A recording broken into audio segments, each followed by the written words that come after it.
सुप्रभात बच्चों, हिंदी कक्षा में आप सभी का बहुत बहुत स्वागत। बच्चों, आपने अभी तक पाठ 6 तक पढ़ा, कविता पढ़ी, लेख पढ़ा, कहानी पढ़ा। आज हम पाठ 8 पढ़ने जा रहे हैं, जिसमें आम और गाली। आपका शीर्षक बहुत प्रभावशाली है। आपने देखा कि इस शीर्षक में हमें लेखक ने ये बताया कि मिर्जा गालिब साहब जो बहुत बड़े शायर थे, उर्दू के बहुत विख्यात शायर थे, प्रसिद्ध शायर थे, उन्होंने किस तरह फलों के राजा आम की विशेषता बताई। उन्होंने किस तरह हमें समझाया कि आम फलों का राजा है। क्यों है फलों का राजा आम?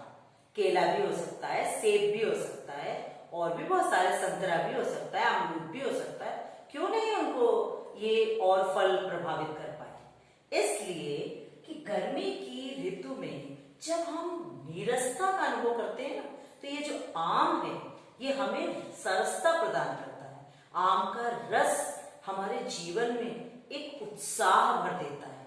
कोयल की कूक सुनाई देती है और हम आम को सजे हुए ठेलों पर देखते हैं, बागों में देखते हैं, लोगों के घरों में देखते हैं, एक ढेर, एक अंबार। इसके साथ इतनी तरह की इसकी प्रजातियां हैं, कितनी 27 किस्में तो मिर्जा साहब ने अपने उसमें ही वर्णन किया है। उन्होंने क्या करा कि अपने मित्रों को 63 चिट्ठियां लिखी। उन चिट्ठियों के माध्यम से उन्होंने आम की तरह तरह की किस्में बताई। दशहरी, चौसा, बंबई, लंगड़ा और भी बहुत सारे, मलिहाबादी, बहुत सारी किस्में उन्होंने बताई।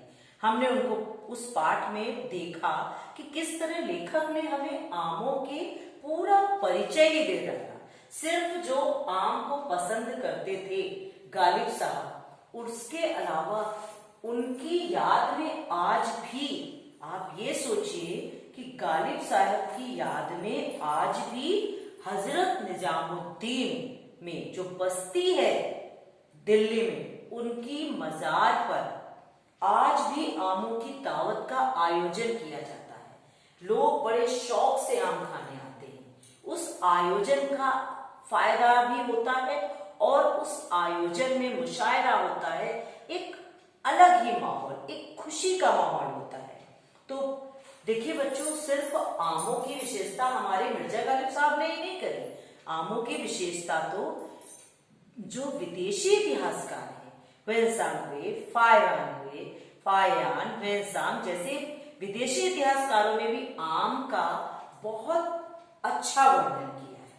तो हमने इस पाठ में रसीले फल आम की विशेषता जानी है, पढ़ी है। कवियों ने उस पर कविता लिखी है। अमीर खुसरो ने तो आम को क्या बोला है? फक्रे गुलशन। आप ये सोचिए, और गालिब अकादमी आज भी है। तो ये जो उर्दू मुअल्ला, फक्रे गुलशन, मुशायरा, गुरेज, ये जो उर्दू के बहुत सारे शब्द आपने इस पाठ में पढ़े, वे हमें यही समझाते हैं कि जो शायर थे उन्होंने अपने आमों की विशेषता के साथ साथ हमारा भाषा ज्ञान भी बढ़ा दिया, हमें उर्दू भाषा से परिचित कराया। हमने इस पाठ के शीर्षक को देखकर सोचा था कि क्या होगा इस पाठ में, क्या वर्णन होगा, आम और गालिब, क्या संबंध है इन दोनों का। लेकिन हमने ये जाना कि महान उर्दू के शायर मिर्जा गालिब आमों के बहुत शौकीन थे। उनको तरह तरह के आम खाना पसंद था। लोग उनको भेजते थे, टोकरी में भर भर के उनको आम के मौसम में आम भेजते थे।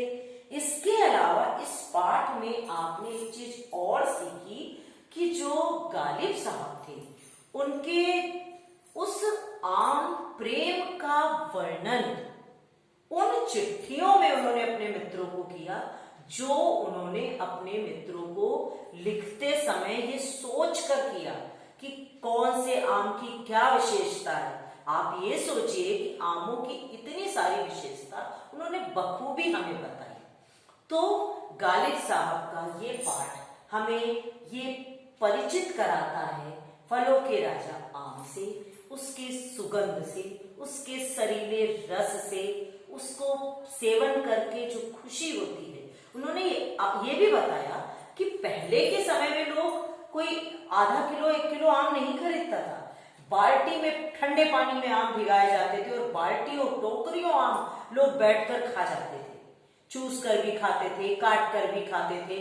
अब तो ये फैशन हो गया है, आप देखते हो कि थोड़े से आम आते हैं और उसका आमरस बन जाता है, या फिर आप उसका जूस बना लेते हैं, दूध दही डालकर मिलाकर उसका जूस बनाकर पी लेते हैं। लेकिन गालिब साहब ने जिस आम की विशेषता बताई, सच में वो तारीफ के काबिल है।